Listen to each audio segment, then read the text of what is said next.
এদিকে কাদের মোল্লার রায় রিভিউয়ের সুযোগ চেয়েছে তার পরিবার। গতকালই তার মৃত্যু পরোয়ানা কারাগারে পৌঁছায়। দুপুরে সুপ্রিম কোর্ট আইনজীবী সমিতি ভবনে এক প্রেস ব্রিফিংয়ে পরিবারের পক্ষ থেকে কাদের মোল্লার মৃত্যুদণ্ড পুনর্বিবেচনার দাবি জানানো হয়। এ সময় তারা মানবতা বিরোধী অপরাধের মামলায় আনা সব অভিযোগ নিরপেক্ষ তদন্ত সংস্থার মাধ্যমে পুনঃ তদন্তেরও দাবি জানান। ব্রিফিংয়ে কাদের মোল্লার ছেলে হাসান জামিল বলেন, সংবিধান অনুযায়ী কাদের মোল্লার আপিল রিভিউ করার অধিকার রয়েছে, কিন্তু সরকার তড়িঘড়ি করে তার মৃত্যুদণ্ড কার্যকরের চেষ্টা করছে, যা সার্বজনীন মানবাধিকারের পরিপন্থী।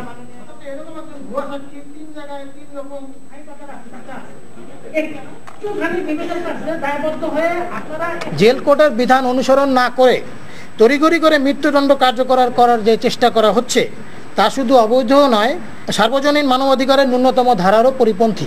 একজন নির্দোষ মানুষের জীবন বাঁচানোর স্বার্থে এই রিভিউ গ্রহণ করে একটি স্বাধীন ও নিরপেক্ষ তদন্ত সংস্থার মাধ্যমে এই ভয়াবহ জালিয়াতির বিষয়ে তদন্ত করে সত্য উদ্ঘাটনপূর্বক মামলার সঠিক ও পুনর্বিচার করা হোক।